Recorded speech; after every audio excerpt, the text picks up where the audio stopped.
Assalomu alaykum aziz kuzatuvchilar. Bugun sizlar bilan 2-sinf matematika 1-qism 29-darsda berilgan uy vazifasini birgalikda ko'rib chiqamiz.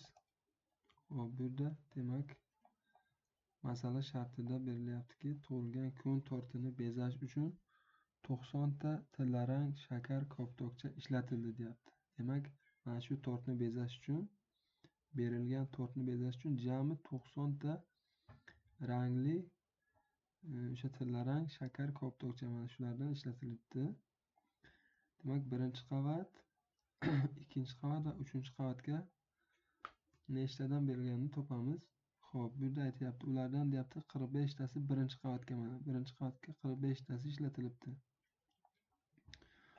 Xo'p, ikkinchi qavat uchun 28 ta.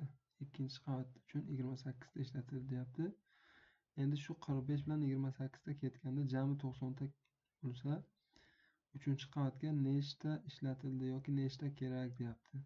Xo'p, buning uchun birinchi navbatda mana bu yerda aytyapti. Birinchi qavatga 45 ta, ikkinchi qavatga 28 ta. Xo'p, uchinchi qavatga nechta qolganini topish uchun 90 ayrilgan qavs ichida demak 45 qo'shilgan 28. Demak, bu yerda bu 45 va 28 sonlari ikkinchi va birinchi qavatga ketgan tillarang shakarlarning soni. Xo'p, 45 ga 28 ni qo'shganimizda demak 73 ta demak birinchi va ikkinchi qavatlarga ketganini topishimiz mumkin.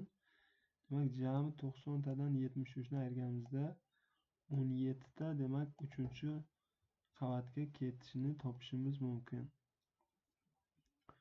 Xo'p, mana demak yozamiz javob. 3-qavatga 17 ta koptokcha terish kerak.